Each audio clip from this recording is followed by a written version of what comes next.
언시욱TV 핫 인터뷰. 오늘은 영등포에 자리 잡은 좋은 세상 연구소 김동춘 대표를 만나러 갑니다.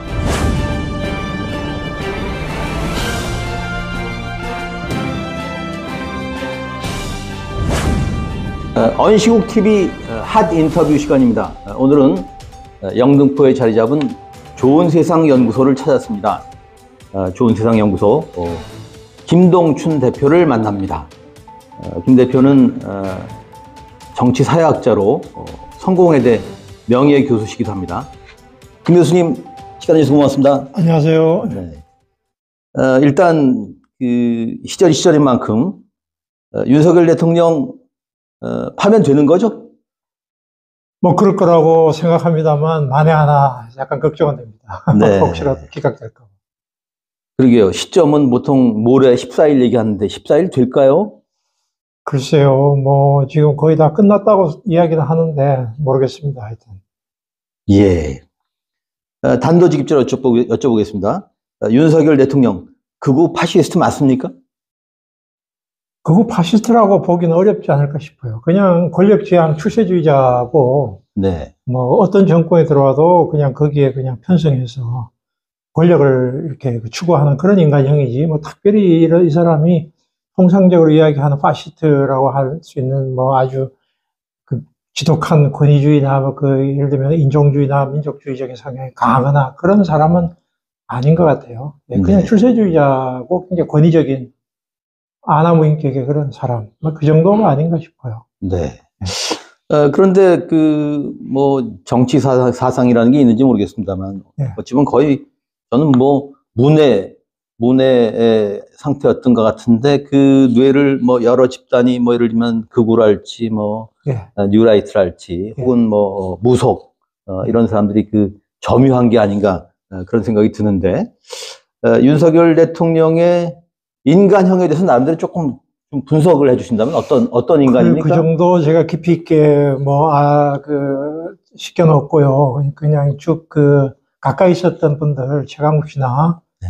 이런 검찰에 있던 사람들 이야기를 듣고 또 이제 저와는 거의 동시대인 저보다 약간 후배입니다만 이제 그런 사람들을 쭉 봤을 때 제가 가지고 있는 느낌은 그 당시에 뭐 서울에서 이제 아버지가 연대 교수니까 꽤 집안은 괜찮았고요. 그 당시 70년대는 꽤 부자 정도는 아니지만 괜찮은 집안에서 고생 없이 자란 그런 사람이고 또, 고시를 9번이나 도전할 정도 되면은 그거는 뭐 웬만한 어느 정도의 집안 뒷받침이 없으면 그렇게 할 수가 없죠. 네, 그런 것이고 좀 뭐라고 할까 제 주변에서 봤을 때 이렇게 껄렁껄렁 하면서 후배들 잘 챙겨주고 자기에게 충성을 바친 사람들에 대해서 확실한 보상을 해주는 이런 약간의 조폭적 기질이 있는 권위적인 추세주의자. 네. 그런 정도의 이미지고, 특별히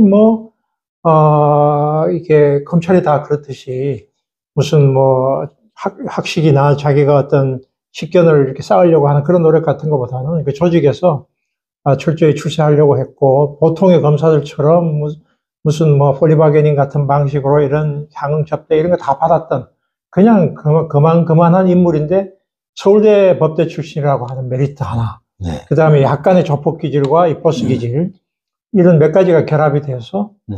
이 대통령 자리까지 올라간 게 아닌가 이렇게 생각합니다. 네. 김건희를 빼놓을 수 없겠죠.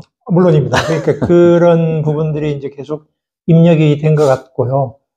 취임사 제가 그래서 이제 한번 인터뷰 때문에 한번 쭉 봤는데요. 네. 취임사를 쓸 당시하고 그 이후하고 약간의 변화들이 보여요. 그러니까 이게 무속 관계는 아마 그 전부터 있었던 것 같고 그냥 겉으로만 드러나는 이 사람의 생각은 취임사에서 보면은 자유를 계속 많이 강조를 하고 광복절 경축사에서 자유를 33번 외치거든요. 네. 그러니까 일종의 이제 신자유주의적인 생각이 일부 입력이 돼 있었는데 이른바 이 공산 전체주의 담론을 쓴 것은 한 1년 정도 이후부터입니다. 네. 이때 이제 이 사람들이, 이 극우파들이 경향을 가진 사람들이 들어온 것 같아요. 한국자유회의. 네. MBC에서 한번 방영한 적이 저도 한번 인터뷰했는데요. 네. 지금 김영호 통일부 장관, 네. 김태효, 이 사람들이 있는 이 한국자유회의의 이른바 극우 세력들하고 뉴라이트 그룹이 1년 정도 지난 후에 적극적으로 아마 이 윤석열 정부와 윤석열 개인을 장악에 들어간 게 아닌가. 물론 무속적인 거 물론 그 정도도 있을 테고. 그렇게 봅니다, 저는. 그런데 윤석열이 이른바 윤석열의 난을 일으키지 않았습니까? 예. 그러고 나서 이제 기득권 동맹이 윤석열을 옹호하고 나서면서 보수 기득권 동맹, 수구 기득권 동맹의 준동이 시작됐습니다. 예. 이런 현 정치 상황, 정치 사회적 상황을 어떻게 진단하십니까? 이게 뭐 전 세계적인 현상이에요. 극우 보수의 준동은 뭐 트럼프부터 시작한 전 세계적인 현상이고, 신자유주의 위기의 경제적인 위기를 반영하는 것이기도 한데요. 저는 이게 한국에서는 박근혜 탄핵 이후에 한국의 이제 이 보수 세력의 통치 능력의 위기의 반영이 아닌가 이렇게 봅니다. 그러니까 과거에는 안보와 경제 성장을 가지고 이제 결국은 우리 사회에서 보수 세력이 이제 꼭 수십 년 동안 우리 사회를 움직여 왔고 주류 세력으로 움직여 왔는데, 박근혜 탄핵 이후에 이 사람들이 더 이상 이제 동원할 수 있는 이념이나 가치나 국민들을 설득할 수 있는 이런 이데올로기나 이런 것이 사라졌다는 거죠. 이 과정에서 결국은 윤석열 대통령이 사실은 권력을 주운 거나 다름없죠. 문재인 대통령의 실정에 편승해서.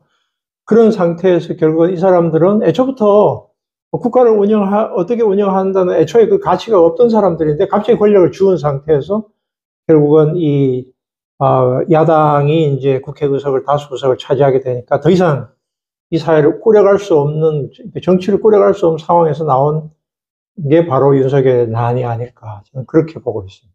네. 돌이켜보면 역사적으로, 강점기의 그 친일파 세력들이, 예. 해방 후에 반공 세력으로 이제 변신했지 않습니까? 예.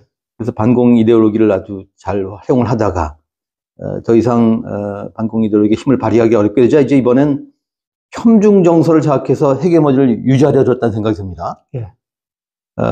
이런 시도가 좀 유효할까요? 유지가 될 수 있을까요? 이게 이제 현실하고 부합을 하면은 유지될 수 있고요.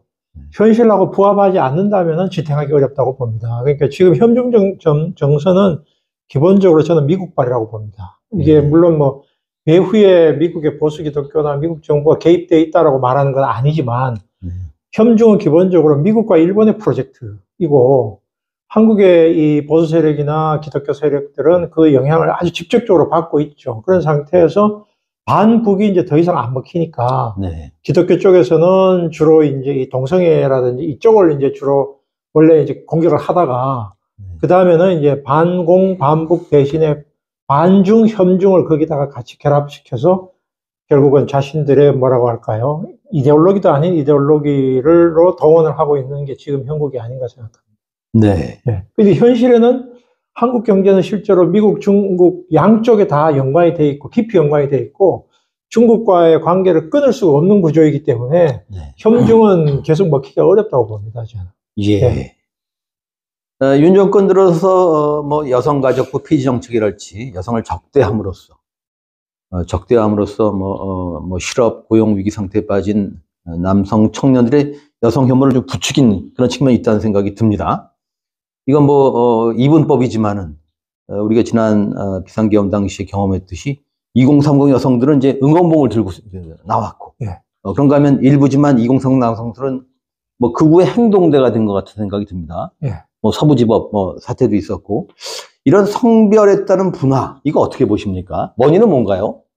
예, 이게 현상적으로 보면은 분명히 2030 여성에 비해서 남성들이 좀 보수적인 성향을 보이고 있습니다. 그런데 이제 2030 남성 전부가 보수적이고 2030 여성 전부가 진보적인 건 아닌데 약간은 과장된 측면이 있다고 저는 봅니다. 그렇지만 2030 남성들이 틀림없이 이제 이 보수적인 경향이 강한 보수성을 띠는 건 틀림없는 사실인데, 그것이 윤석열 정부에서의 여가부 문제라든지 이런 것에 기인한다고 보기는 어렵습니다. 왜냐하면 오히려 그 부분은 이준석 씨가 주로 이제 그걸 많이 활용을 했고요.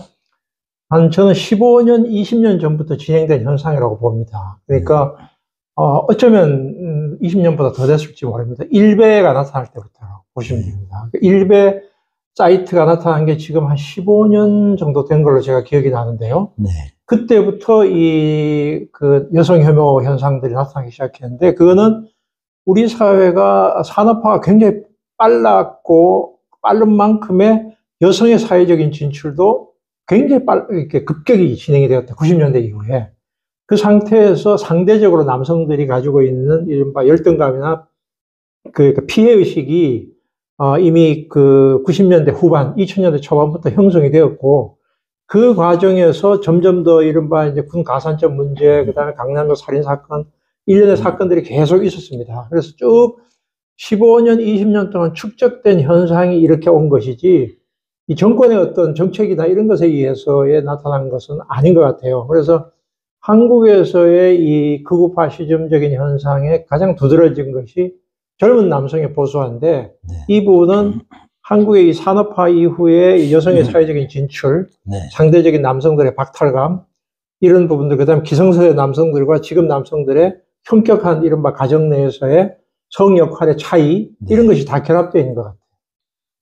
그렇게 본다면 그런 흐름에 윤석열 정권이 올라탄 거군요. 그렇죠. 예, 그렇게 네. 볼 수 있을 것 같아요. 예. 그 편성을 한 거죠.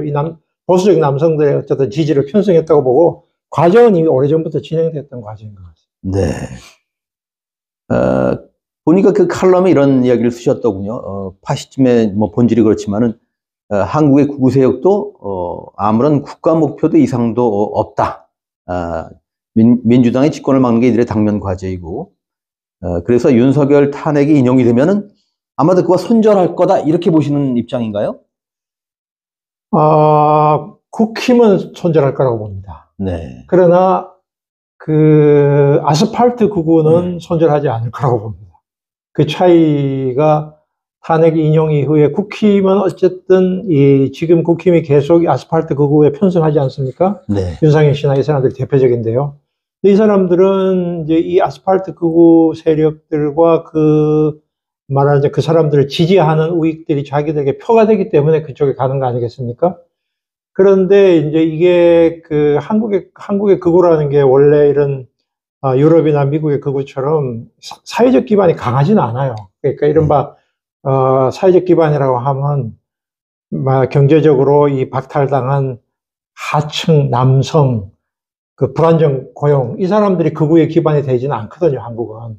유럽이나 미국은 이제 그 기반이기 때문에 비교적 극우의 기반이 강한데, 한국은 그게 강하지 않기 때문에 일단 국가 권력이 어떻게 되는가가 굉장히 중요한 변수라고 저는 보고 있기 때문에, 정권이 넘어갔다고 판단되거나 윤석열이 끝났다고 판단되면 국힘은 이제 흔들리게 될 것 같고요. 그러나 그 밑에 있는 이 보수 기독교인들과 이 70대의 노령층의 경우에는 아마도 그 생각을 계속 가지고 갈 것 같아요. 이제 그래서 이 분열이 일어나지 않을까 이렇게 예상하고 있습니다. 네. 분열 내지는 이제 균열이 생길 거로 내다보시는 거고요. 예, 그럴 것 같습니다. 또 어떤 측면에서는 30% 안팎의 콘크리트 지지층이 좀 우경화, 극우화한 것 이렇게 볼 수도 있습니까?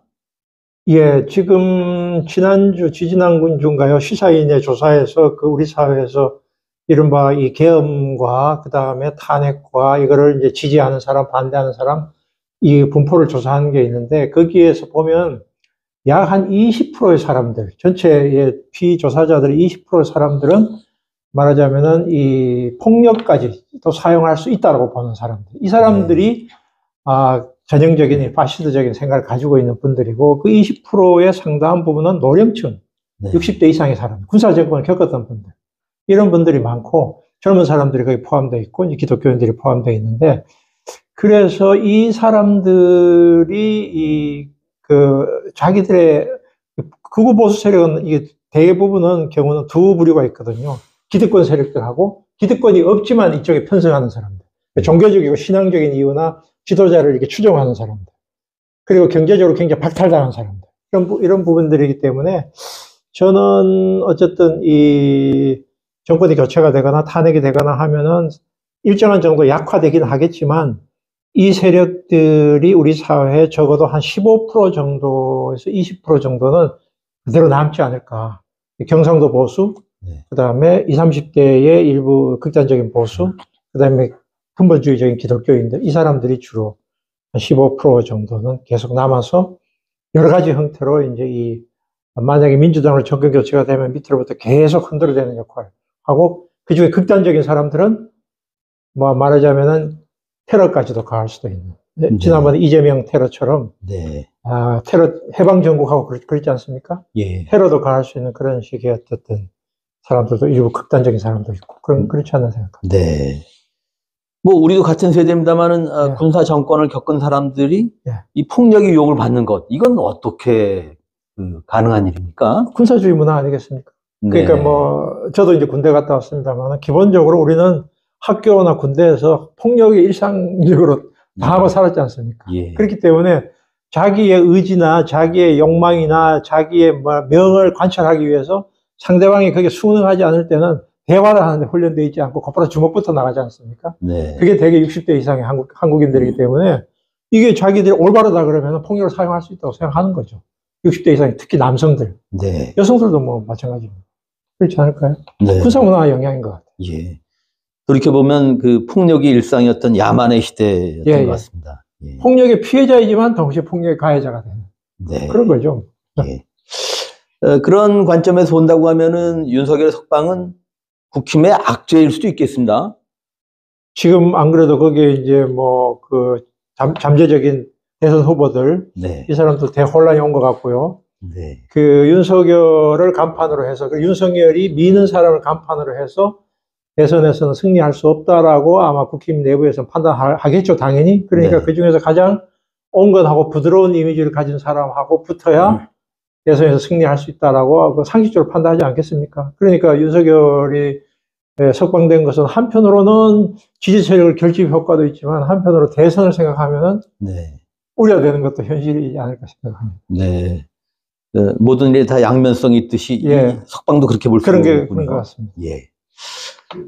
한국 파시즘의 요인으로 제도로서의 교육에 주목한 학자들이 요즘 몇 분 계시는 것 같습니다. 예. 김누리 교수랄지. 예. 김 교수님은 파시즘과 우리 교육의 관계를 어떻게 보십니까? 관계가 깊죠. 기본적으로 이 주입식 교육인데, 그거를 이제, 파시즘이라고 봐야 되느냐는 건 약간 논란이 있을 수도 있는데, 저는 한국 교육은 식민지 시기 이후에 기본적인 틀은 변하지 않았다고 보는 편입니다. 한국 식민의 소사 이후에 일제 식민지 하에서의 뭐 극단적으로는 교사가 칼을 차고 수업에 들어왔던 그런 것이지만, 대체로는 온순하고, 이른바 조행이라는 표현, 일본 표현 지금도 쓰지 않습니까? 네. 품행이 방정맞다? 조행이 좋다? 수능적이고 말 잘 듣고 공부 잘하는 사람이 이 교육의 모델이 되는. 네. 그 모델이니까 그거를 파시즘이라고 부를 수 있을지는 잘 모르겠습니다만, 어쨌든 권위주의적이고 군사주의적인 이런 그 교육 체제가 87년까지 유지가 되었고, 그 이후에도 민주화된 이후에도 학교 내에서의 지배구조라고 할까요? 교실의 분위기는 여전히 식민지 시대에서 근본적으로 바뀌지 않았기 때문에 거의 100년 동안 유지되는 한국의 교육의 영향이 이 자유주의적인 성향의 개인도 할 수 있는, 이게 다수가 이쪽의 어떤 의견으로 갔는데 그 틀린 의견일 때 소수가 이거 아닙니다 라고 말하는 것이 매우 힘든 사회를 학교에서 우리가 훈련받았기 때문에, 대체로는 김누리 교수 이야기하는 방식으로 파시즘의 사회적 기반이 되는 것은 맞고요. 그거를 파시즘이라기보다는 일종의 전체주의라고 부르는 게 더 정확할 것 같아요. 전체주의적인 교육체제의 영향이 대체로 한 50대 중반 군사정권을 학생 시절에 경험했던 사람들은 기본적으로 그런 멘탈리티를 가지고 있지 않나 이렇게 생각합니다. 네. 대학에 오래 몸담으셨지만은, 그 전에 잠깐, 중고등학교도 근무를 예. 하셨죠? 예. 그 중고등학교와 대학가의 그런 연계랄까, 진학이 이루어지면서, 예. 어떤 변화가 잘 이루어지지 않는다고 보십니까? 변화가 이루어지는 경우가 있고 안 이루어지는 경우가 있는데, 그게 바로 민주화 운동의 세례를 받았던 사람과 그렇지 않은 사람들입니다. 그러니까 윤석열 같은 사람은 저희와 동시대인이지만 다른 세상에 살았던 사람이죠. 다른 세상이라 하면 말하자면 대학에 가서 이제 뭐 극단적으로는 의식화 과정을 통해서 아주 전투적인 학생 운동을 하는 사람도 있지만 전투적인 학생 운동에 앞장서지 않는 사람의 다수도 일종의 자기의 사고의 변화가 일어나게 되죠. 대학의 자유로운 분위기와 거기서 토론과 그다음에 자유로운 사고와 자기 생각을 만들어가는 과정이 대체로는 유신 시절부터 이제 쭉 되는데요.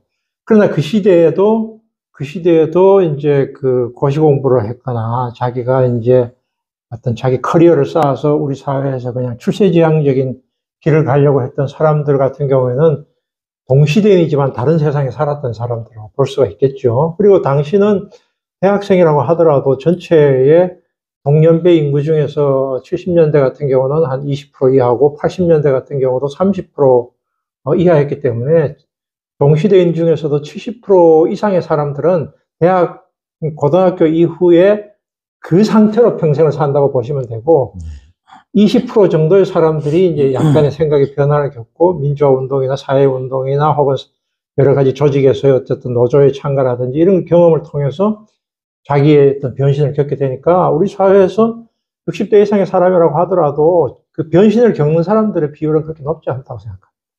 예. 예. 미국에서 그 트럼프 2기 행정부가 등장한 후에 미국, 일본 또 한국의 극우 파시즘 세력 간의 뭐 연대가 이루어지는 거 아닌가 이런 우려의 시선도 있습니다. 예. 이러한 흐름에 특히 다음 정부가 다음에 들어설 새 정부가 이런 국제적인 흐름에 어떻게 대처해야 될까요? 이건 매우 어려운 숙제이고요. 사실은 지금 외신에서 볼 수 있듯이, 머스크와 그 다음에 벤스 부통령이 유럽을 휘젓고 다니면서 극우 세력을 이제 말하자면 부추기고 선동하고 지원하고 있습니다. 그러니까 네. 전 세계의 극우화를 이 사람들이 지금 추진하고 있습니다. 말하자면은 전 세계 프로젝트로 이 사람들이 지금 트럼프와 머스크와 벤스 세 사람이 지금 움직이고 있고요. 유럽에 있는 극우 정당들을 노골적으로 지지합니다. 벤스가 지난번에 유럽에 가서 말하자면 뭐라고 할까, 연설도 그런 거였습니다. 그러니까 이제 그 세력들을 지지하겠다는 거 아니겠습니까? 여러 가지 방식으로.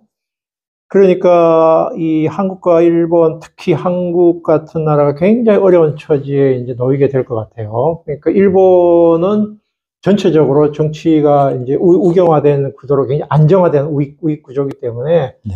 아마 자기 국가 이익을 위해서 그쪽에 편승을 할 거로 생각하고 한국의 약간 리버럴한 정부, 좌익까지는 아니지만 이쪽에서는 우파들은 좌익이라고 이야기하지만 제가 봐서는 그냥 리버럴 중도에서 약간 오른쪽 이재명 대표가 이야기했듯이 그런 정도인데 그래도 어쨌든 이 중도에서 중도 우익을 표방했던 김대중 노무현 그 다음에 문재인 정부는 다 경제적으로는 보수적이지만 네. 그 정치적으로는 약간의 진보성을 가졌단 말이에요. 그러니까 남북관계 정상화나 약간 민족주의 경향이나 미국과의 관계에서 일방적으로 미국에 말하자면 이거를 추종하지 않는 노선을 약간 걸었단 말이죠. 여기에서 이제 강력한 태클이 들어오게 될 텐데 문제는 이제 이 트럼프라는 사람 자체가 이념보다는 기본적으로 국가 이익을 최우선으로 하기 때문에 한국이 어떤 정부라도 자기들의 이익에 편승만 하면은 거기에 대해서는 정권의 성격에 대해서는 별 문제 삼지 않을 텐데 그 이익이라는 게 결국은 국방비 문제라든지 각종 반도체의 그다음에 관세 때렸을 때 그걸 순응하느냐의 문제인데 이 상황이 이제 굉장히 앞으로 만약에 민주당이 정권을 잡더라도 줄다리기를 해야 될 것 같고 극우파들은 굉장히 곤란한 상황에 처할 수도 있습니다. 그러니까 결국 미국이 오히려 한국의 국가 이익에 대해서 굉장히 반하는 형태의 압력을 가할 가능성이 많기 때문에 혼란에 빠질 가능성도 있습니다.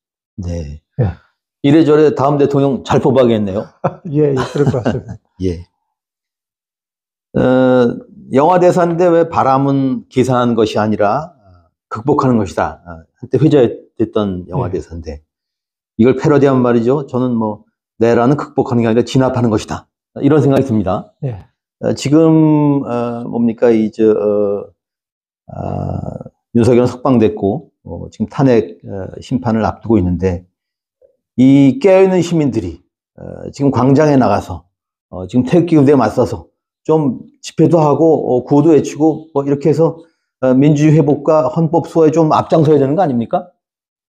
그러니까 이게 정말 안타까운 점인데요. 우리가 지난번 2016, 2017 촛불 시위에는 문재인 정부가 탄생을 했는데, 근데 촛불 시위에 나왔던 시민들이 정권 교체하자고 나온 건 아니었단 말이에요. 근데 결과적으로 정권 교체로 끝나버렸고, 그 정권이 충분한 계획을 하지 못했을 때 결국 윤석열 정부가 다시 등장했단 말이죠. 네. 그게 가장 큰 지금 딜레마 상황인 것 같아요. 우리가 시민의 입장에서 보자면. 그래서 내란은 진압하는 게 맞고요. 그렇다면, 만약에 다음번 정권이 만약 교체가 된다면은 저는 이 부분에서는 매우 단호한 처벌이 필요하다고 생각하고요. 네. 단호한 처벌을 하지 않으면 우리가 지금 이번 과거에 이제 전두환을 천수로 누리게 한 것이 결국 이런 결과를 가져왔다라고 비판을 많이 하는데, 엄한 처벌을 통해서 다시는 이런 계엄이라든지 이런 식의 반헌법적인 세력이 등장하지 못하도록 해야 되는 것은 맞지만, 근데 한편으로는 극복도 필요하다고 생각합니다. 왜냐하면은 여기에 예를 들면 아스팔트 극우라고 하는 사람도 사실은 보통 시민들이거든요. 어쩌면 보통 시민보다 더 어렵게 사는 사람도 상당수가 있을 겁니다. 그래서 이 사람들은 신념에 가득 차서 행동을 하긴 하지만 이게 결국은 잘못된 정보가 주입됐거나 잘못된 신앙이거나 이런 측면이 많이 있기 때문에 이거는 시민사회가 좀 더 활성화돼서 말하자면은 외로운 사람들을 내버려두면 항상 우경화된단 말이죠. 우리 사회가 보듬어주면서 이 사회적인 대화의 장으로 끌어내야 되는 것은 극복의 문제이고, 이런 식의 그 권력을 가지면서 국가를 망하게 하는 이 세력들에 대해서는 단호한 처벌이 필요한 양쪽의 측면이 다 있는데, 이 부분을 민주당이 집권했다고 하더라도 이 부분을 그 민주당 단독으로는 절대로 해결할 수가 없습니다. 그러니까 우리 사회는 결국은 반 정도는 민주당의 몫이지만 반 정도는 시민의 몫이 아닌가 싶어요. 그러니까 시민들이 우리가 참 힘들긴 하지만 계속 압력을 집어넣지 않으면 정치권에 있는 사람들은 자기들이 이해에 표대는 쪽으로 움직일 가능성이 많기 때문에 타협을 또 계속 할 가능성이 있습니다. 네. 그러면 결국 표대는 쪽으로 문재인 정부가 그랬듯이 다음번에 결국은 정권 재창출하는 쪽으로만 주로 관심을 기울이고, 사회는 점점 더 이렇게 되더라도 이거를 건드리지 않게 될 위험성도 있다고 저는 생각합니다. 네. 한쪽으로 윤석열을 단죄한다고 할 때, 예. 예를 들어서 내란죄의 경우에 이제 최소 무기징역 아닙니까? 예. 그러면 가석방도 없고, 특히 그 다음 대통령이 특별 사면을 못하도록 다음 대선에서 공약을 하라고 이렇게 요구를 해야 되지 않을까 싶은 생각이 듭니다. 그게 지금 바로 미국에서 트럼프가 지난번에 그 국회 난동 사건 있지 않습니까? 네. 국회 난동을 사실은 트럼프가 선동하지 않았습니까? 부정선거라고. 네. 다시 당선되니까 1,500명을 그냥 사면해버렸지 않습니까? 네. 이게 이제 결국은 우리에게 주는 교훈이 있는 것 같아요. 그래서 지금 이번 내란의 그 핵심적인 주요 인물들에 대해서는 처벌을 하고, 이 사람들이 이후에도 이런 내란을 일으킨 사람들에 대해서 사면을 하지 못하도록 하는 법적 조치나 이런 조치는 저는 필요하다고 생각합니다. 왜냐하면은 이게 뭐 사람에 따라서, 보는 분에 따라서 약간 의견은 다르겠지만, 김영삼 대통령 때 전두환, 노태우 두 사람을 결국은 사면 복권하지 않았습니까? 네. 물론 거기에 김대중 대통령도 오케이 했고요. 그래서 그거를 우리는 사회통합이라고 굉장히 긍정적인 용어로 포장을 하긴 했으나, 사실은 그게 그 이후에 이런 식의 계엄을 또 일으키게 만든 요인이 된 것도 사실이거든요. 네. 그렇기 때문에 이런 법적 조치가 필요하지 않나, 저는 그런 생각입니다. 네. 만일에 윤석열 씨가 계속 밖에서 나다닌다면 전두환보다 더 할 것 같아요. 예, 그게 우리가 걱정하는 부분인데, 과거의 군사정부하고 이 검찰정부의 차이점인데요. 군사정부의 박정희나 전두환, 이 사람들은 스스로 자기들이 군 출신이기 때문에 자기들이 가지고 있는 식견의 부족을 인정하고, 네. 이른바 바깥에 있는 사람들, 특히 학자들, 이런 사람들에 많이 의존을 했거든요. 네. 근데 검찰은 자기들이 제일 똑똑하다고 생각하기 때문에 그런 거에 대해서 자기의 어떤 그 부족함에 대한 인식 자체가 없어요. 자기들이 제일 잘났다고 생각을 하기 때문에 그게 정말 무서운 겁니다. 네. 그런 부분들을, 근데 이 사람들이 나이가 이미 50, 60이 넘은 사람들이 자기의 부족함이나 과오를 깨달을까요? 불가능하다고 봅니다. 그렇기 때문에 결국은, 이게 통제하는 방법밖에 없지 않나 이런 생각이 듭니다. 네. 전두환 시절에 육법당이라는 게 했었지 않습니까? 육사 출신과 예, 법률가들이 결합했다 그랬는데, 예. 이번엔 순서가 바뀐 것 같아요. 법육당. 예. 네. 아까 문재인 정부 얘기 잠깐 하셨습니다만, 문재인 정부의 개혁을 아마도 실패로 가리지 않을까 싶은데, 실패 원인으로 뭘 꼽으십니까? 뭐 여러 가지 설명이 많죠. 뭐 이제 언론에서 많이 얘기하듯이 노무현 정부의 트라우마가 많이 작동을 한 것도 사실인 것 같고요. 그래서 어쨌든 우리 사회에서 기득권 세력은 건드리지 않는 범위 내에서 그 계획을 추진하려고 했고, 그 계획을 추진하려고 했는 방식이 약간의 아마추어적인 점이 많아가지고 결국 부동산 폭등을 가져오게 했고, 정작 중요한 부분은 사실 거의 안 건드렸어요. 그러니까 예를 들면 이 계획을 하려면 기득권 세력을 건드려야 되거든요. 네.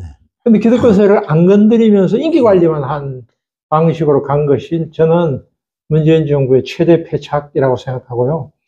문재인 정부와 민주당의 패착은 여러 가지가 있지만 문재인 대통령의 퍼스널리티도 작용을 했다고 봐요. 그러니까 결국은 문재인 대통령이 원래부터 정치를 하고 싶어 하지 않은 사람이었고, 네. 사실은 법률가로서 그냥 활동을 했으면 훨씬 더 훌륭한 분이긴 하나, 정치라고 하는 것은 자기하고 반대되는 사람들하고도 대화도 해야 되고, 그 다음에 결정을 해야 되는데, 결정이 제일 중요한데, 결정을 하지 않는. 네. 그 결정을 하지 않음으로써 결국 윤석열을, 결국은 검찰총장으로서 계속 밀어주는 결과를 가져왔고, 네. 그게 오늘의 윤석열 정부를 탄생시킨 게 아닌가. 네. 정치가로서는 정치를 해서는 안 될 사람이었죠. 한마디로 말해서. 정치가로서 예. 문재인 몇 점 주시겠습니까? 100점 만점에? 저는 저는 개인적으로 문재인 대통령 알아요. 개인 잘 알고요. 아는데, 네. 저는 아주 낮게 주고 싶어요. 한 30점 정도. 30점이요. 예. 낙제군요. 네. 예. 그럼 그 다음 대통령, 새 정부의 대통령에게 어떤 리더십을 주문하시고 싶습니까? 저는 대통령이 우리 사회에서 국정을 꿰뚫어서 리더십을 가진 시대는 끝났다고 봐요. 사실은 우리 사회는, 내각제로 가는 게 맞아요. 맞는데, 일반 사람들의 의식이나 이런 부분들은 아직까지 남북관계 문제라든지 여러 가지의 어떤 정치, 사회적인, 국제적인 환경이 있기 때문에 내각제로 가기 어려운 객관적 환경이 있고, 또 잘못 갔다가는 일본처럼 이 보수 세력이 영구집권 하게 될 위험성이 있어요. 그래서 그런 장애가 있지만 사실은 대통령이 문제를 해결하는 시대는 끝났는데 일반 사람들은, 국민들은 아직도 대통령이 문제를 해결할 수 있다고 착각을 하는 거죠. 어떤 사람이 와도 문제를 해결할 수가 없게 돼 있어요. 그러니까 대통령의 권한 할 수 있는 한도에서 최대한 축소하고, 프랑스 같은 형태의 이원 집정부제를 좀 변형해서 내각의 권한을 훨씬 더, 내각이 아니라 국회의 권한을 강화시키는 쪽으로 가서, 대통령이 가지고 있는 힘을 약화시키면서 무게중심을 점차 국회로 옮겨가고, 국회가 결국은 정치의 중심이 되도록 하는 것이 크게 보면 맞다고 봐요. 그래서 어떤 대통령이 들어와도 저는 들어올 수가 없다, 우선. 그런 사람이 앞으로 나올 수가 없다. 과거에 저는 우리나라 대통령 중에서는 김대중 대통령을 가장 높게 평가하는데, 네. 그거는 결국 수십 년의 여러 가지의 경험과 고통과 고난과 학습과 개인적인 학습과 이런 것이 바탕이 됐기 때문에 그 정도 리더십을 발휘할 수 있었고 정치력을 발휘할 수 있었는데, 앞으로는 그런 사람이 나오는 건 불가능이다, 이거. 그렇게 네. 봅니다, 저는. 그래서 예. 어쨌든 정치가로서 이제 훈련되어서 사람을 이렇게 이 대통령의 가장 큰 덕목은 결국 리더의 덕목이긴 하지만 인사권 아닙니까? 네. 사람을 알아볼 수 있는 능력과 세상을 판단할 수 있는 기본적인 능력과 철학 정도만 있는 사람이면 괜찮다. 그럼 나머지는 다 그 밑에 있는 사람들에게 위임을 하는 방식으로. 그렇게 우리 사회가 굴러가야 된다. 네. 이렇게 생각합니다. 현 대통령도, 탄핵을 앞둔 대통령도 그렇고, 다음 대통령도 법률가 출시될 가능성이 커 보이는데, 네. 지금 김 교수님 말씀 들어보면, 그래도 직업 정치인 정치라는 게 나을 거다 이런 입장 같습니다. 예, 당연합니다. 저는 법률가가 대통령이 되는 시대가 빨리 끝나야 된다고 봅니다. 네. 물론 저는 법률에 대해 잘 모르고 그런 법률가가 되려고 한 생각을 단 1초도 한 적이 없기 때문에 관심은 없습니다만 법률가는 기본적으로 기능인입니다. 테크니션입니다. 그러니까 테크니션은 참모 역할을 해야지 이 사람이 리더가 됐으면 곤란하다. 그러나 법률가가 리더가 될 수 있는데 그거는 변호사 경력을 오랫동안 하면서 우리 사회에서 온갖 구석구석의 문제를 해결해 가는 경험이 쌓으면은 뭐 꼭 법률가로 대통령이 안 될 필요는 없지만 그런 사람들보다는 정당에서부터 잔뼈가 굵은 사람들이 정당과 사회 영역에서 잔뼈가 굵은 사람들이 지역에서 운동도 하거나 사회운동을 하거나 여러 가지 방식으로 이제 경험을 20대부터 쌓은 사람이 대통령이 되는 것이 좋다. 이게 외국의 경험에서 이미 다 드러난 상황이 아닌가 그렇게 생각합니다. 네. 아까 그 내각제 얘기도 하시고 이원집 정부 얘기도 하셨습니다만은 개헌의 내용을 떠나서 87년 체제를 전환할 그런 시기가 된 것 같습니다. 개헌, 지금 시기도 논란입니다만은 개헌의 내용과 더불어 개헌의 시기와 관련해서 좀 부연하실 게 있습니까? 뭐 수없이 많은 시도가 있었지만 다 자초했고요. 자초했던 이유는 대선을 앞두고의 이 개헌은 상당히 많은 사회적인 쟁점과 논란이 있는데 권력을 장악할 수 있다라고 보는 후보나 당은 개헌 논의를 피하게 되는 과정을 계속 우리가 보지 않았습니까? 이제 그래서 저는 이번에도 만약에 그 탄핵이 인용이 되더라도 민주당이 개헌을 꺼내지는 않을 가능성이 많다고 봅니다. 그러나 시대적으로는 개헌을 하지 않으면 안 되는 상황인 것도 틀림없는 사실입니다. 결국은 그래서 원포인트 개헌 같은 거 주장하는 사람도 있는데 그 합의를 이끌어내기가 쉽지 않을 거라고 봅니다. 그러니까 민주당이 결국은 국힘의 일부 지난번에 탄핵에 찬성한 20명 정도를 같이 손을 잡고 말하자면 개헌안을 만들 수 있는데 너무 시간이 너무 촉박하기 때문에 결국은 저는 이제 그 국회 내에서의 여야와 그 다음에 바깥의 시민사회 대표가 서로 이제 합의를 하는 방식, 즉 과거에 노태우 정부 때 이런 중간평가처럼 내년 지자체 선거라든지 이 일정한 시점에 개헌을 하도록 하는 사회적인 합의를 하고 그걸 온 국민에게 공표하고 그런 다음에 그 개헌의 내용은 대통령 선거를 끝나자마자 곧바로 지금 이미 안은 다 나왔습니다. 지난번 문재인 정부 때 했던 안도 있고요. 네. 이번에 대화 아카데미에서 나온 안도 있습니다. 안은 다 있어요. 그 안 중에서 몇 가지를 핵심적인 걸 가지고 공론의 장에 붙여서 향후 한 2년 안에 개헌안을 통과시키도록 국민투표로 통과시키는 그런 방법이 저는 좋지 않나 생각합니다. 네. 저도 비슷한 입장입니다만 저는 이번 대선 때 유력 후보들 하여금 예. 개헌을 공약화하도록 하고 예. TV 토론이랄지 이런 과정에서 예. 개헌안 경쟁을 하도록 한 후 예. 다음 대통령 당선자가 자신의 개헌을 고집하지 않고 예. 다시 이 사회적 합의를 이루는 방식으로 예. 다음 대통령 임기 중에 개헌을 한다 이런 입장입니다만은 예, 뭐 저도 비슷한 생각이고요. 우리가 이미 수기민주주의를 몇 번 실험하지 않았습니까? 네. 공론장을 만들어서 이미 나온 개헌안을 이 사람들이 계속 한 500명 잡아가지고 1년 동안 계속 토론하게 하는 방법 괜찮을 것 같아요. 그렇게 하면 그 안을 나중에 이 당이 받고 또 국민들이 또 그게 나중에 또 여론조사도 하고 뭐 이런 여러 가지 방식이 있습니다. 네. 윤석열 파면 후에 맞을 시대, 뭐 새 정부가 뭐 앞서서 이끌어갈 시대라고 볼 수 있겠습니다만은 좀 정치적으로 또 경제적으로 사회적으로 나름의 청사진을 제시해 보신다면 어떤 것들을 바꿔 나가야 된다고 보십니까? 저는 이제 우리 사회가 그 복지국가로 가야 된다고 생각하지만 복지국가는 이미 세계사적으로 본다면 약간 구시대의 것이 되었단 말이죠. 그래서 이제 기본소득론이 지금 나오고 있는데, 저는 역사를 단축은 할 수 있지만 건너뛰기는 어렵다고 보는 편입니다. 그러니까 우리가 압축 성장을 지금까지 왔는데, 사회복지의 차원에서 본다면 한국은 후진국입니다. 그러니까 OECD 국가 중에 사회 지출이 OECD 평균에 훨씬 못 미치고 있습니다. 14% 정도인데요.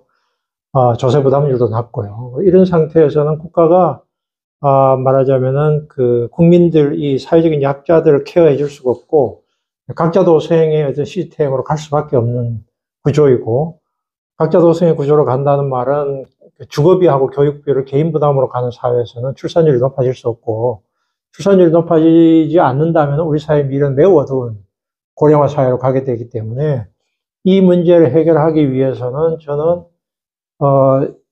유럽식의 과거 방식은 아니지만 복지국가로 가는 길과 그 다음에는 그 다음 단계의 생태국가로 가는 이른바 기후위기에 대응하는 거를 동시 추구하는 이런 국가 모델이 필요하다고 봅니다. 그러니까 네.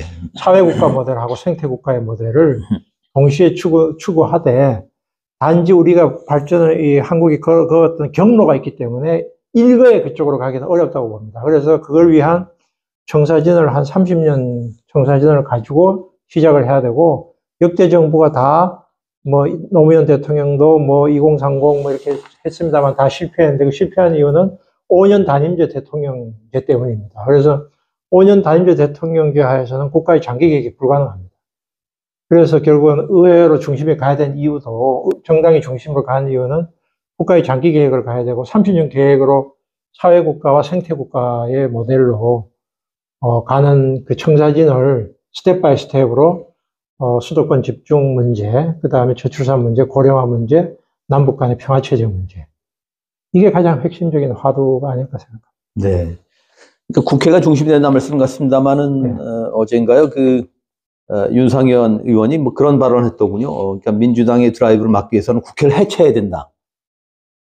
어떻게 그 의원 입에서 그런 말이 나오는지 참, 입이 다물어지지 않았습니다만. 좀 극단적인 발언이긴 하지만 국회의원 정수를 100명으로 해야 된다, 이런 주장도 있지 않습니까? 그거 비슷한 거예요. 네. 네, 결국은 국회의원 정수를 줄이자는 말은 이른바 우리 사회에서 일부 보수적인 사람들은, 일부 국민들이 생각하는 국회는 계속 싸움만 한다라고 하는 그 이미지에 편승한 것이죠.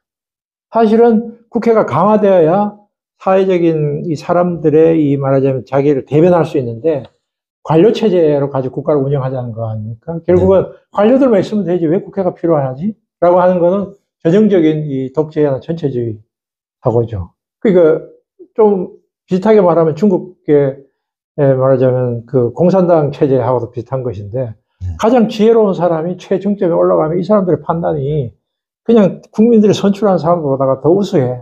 이거죠, 뭐. 네. 그러니까. 뭐 민주주의를 끝내자는 거. 민주주의를, 이런 제도가 꼭 좋은 거야? 뭐 이런 거죠, 뭐. 네.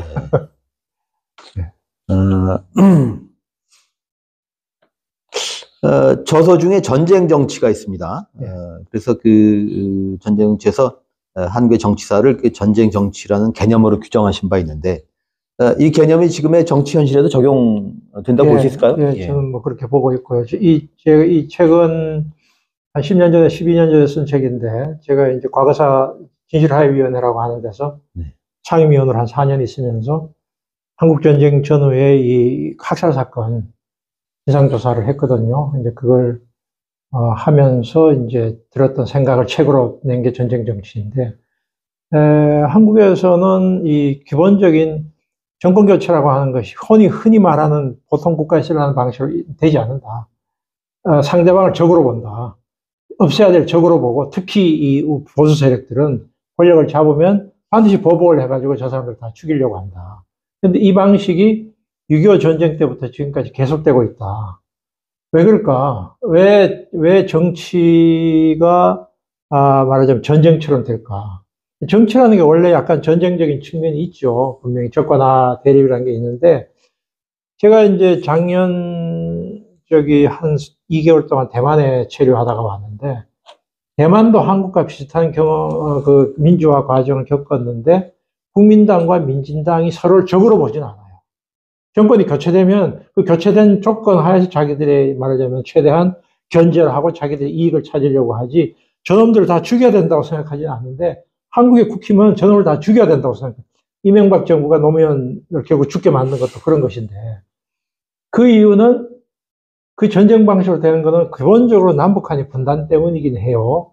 냉전 체제와 남북한의 이 적대적 대립이 있었기 때문에 역사적인 원인이고, 그게 결국은 오늘날까지 영향을 주는 것이긴 하지만, 좀 더 구체적으로 말하면 우리 사회에서 보수 우익이 헤게모니가 없다는 겁니다. 헤게모니가 없다는 말은 보수 우익이라면 보통 가치가 있지 않습니까? 네. 예를 들면 무슨 뭐 권위라고 하든 권위주의가 되면은 꼭 일방적인 권위를 행사하는 것이 아니라 사람들 따르는 게 권위잖아요. 그러려면 약자들에게 뭔가를 나눠주고 품어주고 그 다음에 뭐 질서, 그럼 질서를 지켜라, 법을 지켜라. 이게 결국 보수의 가치인 것인데 한국의 보수 우익들은 그 보수의 가치가 없어요. 반공이라고 하는 건 반대한다는 가치이지 네. 긍정적인 가치의 내용이 없습니다. 그러니까 이 끊임없는 자기의 불안감을 가지고 있는 거예요. 박정희도 전형적인 그런 사람이었어요. 네. 끊임없이 자기 거를 빼앗기지 않을까라고 하는 두려움을 가지고 있고 두려움 때문에 자기를 반대하는 사람들을 없애야 된다고 생각하는 게 바로 전쟁 정치의 핵심이에요. 그러니까 냉정하게 말하면 한국의 보수 우익의 그 멘탈리티가 전쟁 정치의 멘탈리티입니다. 그러네요. 사회적으로는 그 군사 문화가 청산되지 않았고, 예. 정치적으로는 그 전쟁 정치 문화가 청산되지 않은 거군요. 예. 네. 그러니까 정권 교체를 받아들여야 되는 거예요. 네. 정권 교체를 못 받아들이면 저놈들 다음에 우리가 잡으면 저놈들 가만둘 거야. 이렇게 되는 거죠. 네. 아까 복지국가와 생태국가를 동시에 추진한다는 말씀을 하셨는데, 예. 그것도 어느 나라도 가보지 않은 길이죠. 그렇죠. 네. 예. 우리가 한국이 걸어왔던 길은 다 전임미답의 길이죠. 뭐. 네. 그러니까 결국은 한국의 길은 물론 이제 식민지를 경험했고 그 개발 독재의 과정을 추구했지만 2000년 이후부터는 우리가 따를 모델이 없습니다. 전 세계. 네. 똑같은 조건에 처해. 그러니까 글로벌 자본주의가 모든 나라에게 거의 비슷하게 영향을 주기 때문에 우리가 지금 미국 모델을 쫓아가겠어요? 아니면 영국 모델 쫓아가겠어요? 스웨덴 모델 쫓아가겠어요? 모델이 없어요. 네. 그러니까 한국이 가는 길은 전임 미답의 길 수밖에 없어요. 이른바 퍼스트 펭귄이 돼야 될 수밖에 없는 그런 상황. 그런 상황입니다. 예, 저는 그렇게 봅니다. 예. 저희 언론 비상식회의가 최근에 이제 조선일보를 언론계의 내란 수괴로 규정한 성명을 발표한 일이 있습니다. 어느 때보다 언론의 역할이 중요해 보이는데, 사실상 메이저 언론이 그 기득권 동맹의 일원이자 수호자가 되지 않았습니까? 특히 언론 종사자를 향해서 어떤 조언을 주시고 싶습니까? 그러니까요, 이게 과거의 유산이기도 하고, 현재의 이제 언론 지형에 이제 오른쪽으로 많이 기울어진 것은 식민지나 군사정권의 후과이고, 거기에 기득권을 가졌던 이 언론들이 말하자면 자원을 지금도 계속 가지고 있기 때문에 결국 시장에 점유를 많이 하고 있는 거 아니겠습니까? 그런 부분인데요. 이제 그런 부분이 지금 최근부터는 이제 환경이 바뀌어서 이제 한국뿐만 아니라 전 세계의 언론 환경은 저는 기본적으로 이 상업화, 그러니까 자본에 의해서 움직이는 상업화가 가장 핵심적인 우리가 장벽이 아닌가 이렇게 생각합니다. 그래서 결국은 이 상업화된 언론, 자본이 움직이는 상업화된 언론의 이 여론 조작 혹은 가짜뉴스 혹은 이런 부분들을 어떻게 막아내면서 사람들로 하여금 올바른 판단과 생각을 가질 수 있도록 할 것인가. 이게 결국은 앞으로의 언론의 과제인데, 언론인 개인이 할 수 있는 몫은 참 줄어들었죠. 이 거대 자본에 맞설 수는 없고요. 그러나 한편으로는 SNS라든지 이런 유튜브 환경이 되기 때문에 기존의 이제 상업 언론의 독점도 많이 흔들리고 있는 상황이라 저는 이제 이른바 이 미디어 리터러시 교육이 초등학교 때부터 계속 되어서 언론을 바로 읽기 때문에 그게 가장 중요한 정치 교육이다. 그래서 그런 언론 바로 읽기와 언론의 왜곡과 굴절과 그 다음에 삭제, 보도하지 않음을 알아챌 수 있는 시민의 양성이 한편으로는 교육이 되고, 그러면 이 사람들에 의해서 옥석이 가려지는, 말하자면 시민의 어떤 베이스가 만들어지면 바로 옥의 역할을 이제 언론인들이 해야 되는데, 그런 언론이 옥의 역할을 개인이 그 조직 내에서는 하기가 매우 어렵기 때문에 여러 형태의 독립적인 언론이 나와야 되지 않는가 이렇게 생각합니다. 그래서 그게 결국은 상업적으로도 성공하고 정론도 펼 수 있는 게 가능한가? 물론 굉장히 어려운 일이죠. 굉장히 어려운 일이고, 어려운 일인데, 어쨌든 그래도 사람들이 미디어를 어느 정도는 이제 결국은 저도 이제 외국 몇 개의 언론은 지금 돈을 내고 구독을 하고 있거든요. 예. 결국은 그 언론 소비자들이 공짜로 얻는 이 싸구려 정보가 아니라 질 높은 정보를 지불을 해야 이런 언론이 살 것 같아요. 그래서 그런 언론인들을 좀 훈련시켜내고, 그래서 또, 자기 분야의 전문성을 가진 사람들이 계속 그 부분들을 추적을 하면서, 좋은 다큐나 이런 것도 만들고, 좋은 보도 내용도 만들고, 이렇게 가면은 좋지 않을까. 뭐 그런 기대를 하고 있습니다. 그 김 교수님이 꼽으시는, 세계적으로 완톱 언론은 어딥니까?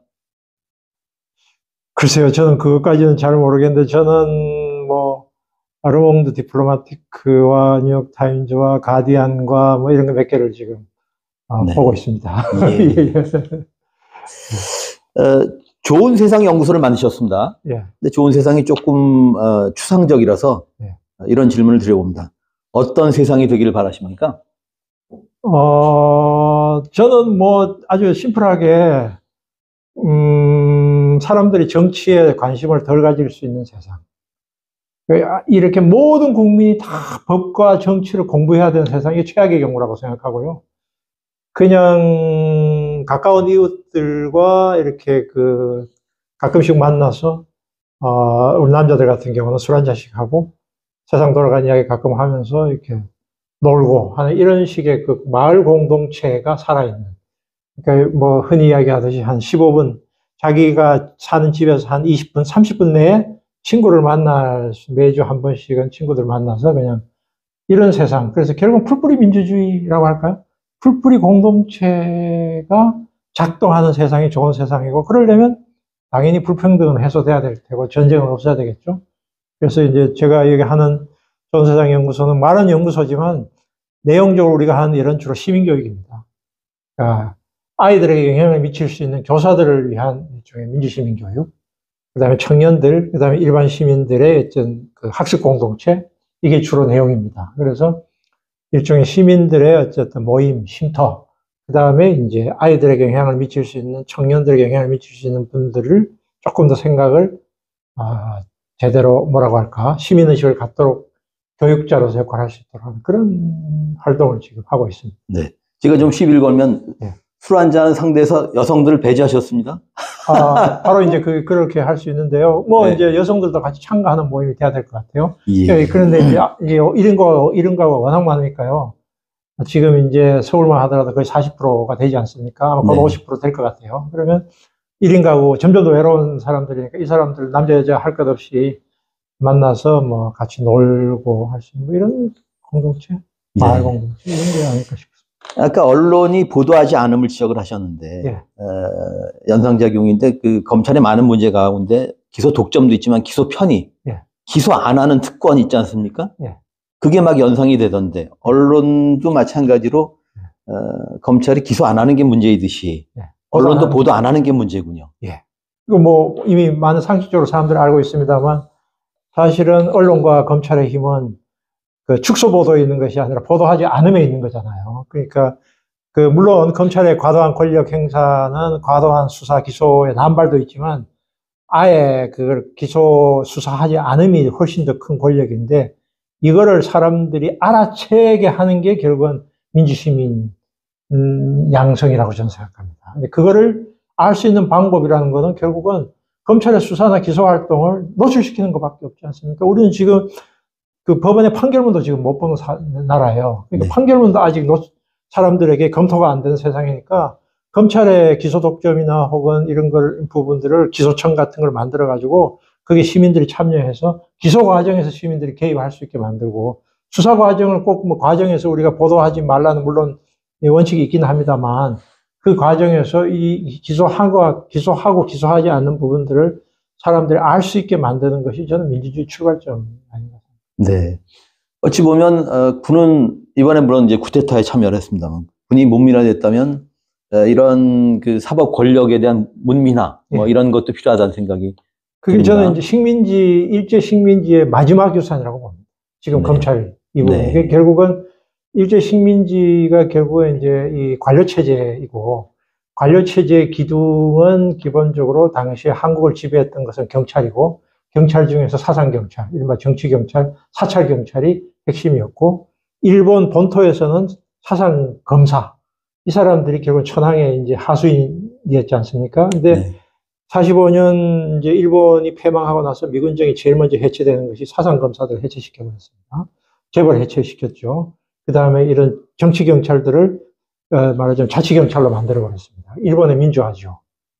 물론 그게 일본의 민주화가 꼭 성공적이었다고 보장은 할 수 없는데, 한국에는 이 사찰경찰, 즉 정치경찰이 그대로 남았고, 검사들은 원래 대부분은 이제 일본 사람들이었으니까 없었는데, 이 검사들이 처음에는 경찰에 밀리다가 나중에 여순 사건 이후에 바로 그 경찰 위에 서게 되고, 그게 오늘날까지 오는 이 검찰의 역사인데, 87년까지는 이 공안기관이 검찰 위에 있었기 때문에, 검찰 위에 공안기관이 지휘를 했기 때문에 이 사람들은 하수인이었는데, 민주화가 되면서 공안기관이 사라지니까 얘들이 주인이 돼버린 거죠. 결국은 한국의 이 검찰 권력은 식민지 체제의 마지막 유산이에요. 그래서 이거를 청산하는 것이 한국이 일제 식민지나 군사 독재를 청산하는 마지막 시점에 우리가 와 있다, 저는 그렇게 보고 있습니다. 네. 자, 이제 마지막 질문입니다. 이 대전환의 시기에 시민사회를 향해서 어떤 요청을 하시겠습니까? 뭐 제가 어떤 요청을 할 수 있는 자격이 있는 사람은 아니고요. 어쨌든 저는 시민사회가 우리가 저도 시민의 일원으로서 너무너무 피곤한 세상이다. 그러니까 맨날 데모해야 되고 시내 나가야 되고 소리 외쳐야 되고 하는 너무 피곤한 세상인데, 이 시민사회는 일거에 무슨 데모를 하거나 시위를 하거나 탄핵을 하거나 물러가라 해가지고 해서 세상이 안 바뀌는 것인데, 물론 어떤 권력을 쫓아낼 수는 있으나 시민사회가 제대로 된 권력을 만들 수는 없다는 게 시민사회의 가장 큰 딜레마예요.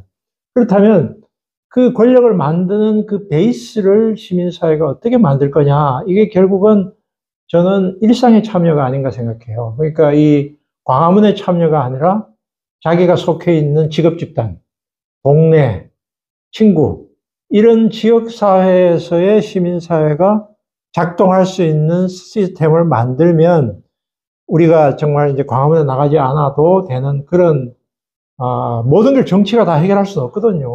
네. 이 정치라고 하는 건 시민사회 위에 있는 거기 때문에 시민사회가 건강하지 않으면 정치는 작동할 수 없어요. 좋은 사람 뽑을 수도 없고요. 좋은 후보자를 대통령으로 만들 수도 없기 때문에, 그런 식의 판단력이 있는 시민들이 길러지는 과정은 시위 한 번으로 길러지는 것이 아니라, 끊임없이 사람들하고의 커뮤니케이션, 뭐 여러 형태의 커뮤니케이션, 거미줄 같은 커뮤니케이션, 이런 거미줄 같은 커뮤니케이션의 망들을 가까운 주변 사람들하고 만들고, 외로운 사람을 내버려 두지 말고 반드시 외로운 사람을 끌어내서 모임에 나오게 만들고, 뭐 이런 시민사회 역할이 필요하고, 거기에서 이제 언론이 바로 이제 그 소통의 좋은 매개체가 될 수가 있지 않을까. 그래서 네. 교육과 언론이 그게 중요한 베이스가 되겠죠. 예. 그러니까 정치를 좀 잊고 산다는 말씀도 하셨는데, 유순 시대는 왜 제왕의 이름도 몰랐다고 하지 않습니까? 예. 근데 지금 대한민국 시민은 똥별 이름까지 입력이 자동으로 되는, 무슨 방첩사령관이 누구라는 등, 예. 본의 아니게 입력하는 그런, 예. 대한민국 시민이 그 극한 직업이 된 시대 같습니다. 그러니까요. 정보는 엄청나게 많이 노출이 되어 있으나, 네. 정보를 해석할 수 있는 능력은 못 따라가는 거죠. 네. 방첩사가 과거에 방첩부대, CIC, 6.25 당시에 학살을 가장 많이 저지른 부대라는 것을 알고 있는 사람이 한국에 얼마나 되겠어요. 바로 그런 역사의식과 그것이 가지고 있는 임무, 왜 이 사람들이 일종의 정치군인들인데, 방첩사가 간첩 잡는 군인들 아닙니까? 왜 이 사람들이 끊임없이 옛날에는 보안사 같은 방식으로 고문에 개입을 했는지, 군 내에서의 간첩만 잡아야 되는데 왜 민간인들을 개입을 했는지, 이런 부분들에 대한 그 정보를 해석할 수 있는 판단력을 기르는 것은 시민의 몫이죠. 네. 교육의 몫이고. 예. 언시국 TV 핫 인터뷰. 오늘은 좋은 세상 연구소 김동춘 대표를 만났습니다. 고맙습니다. 고맙습니다.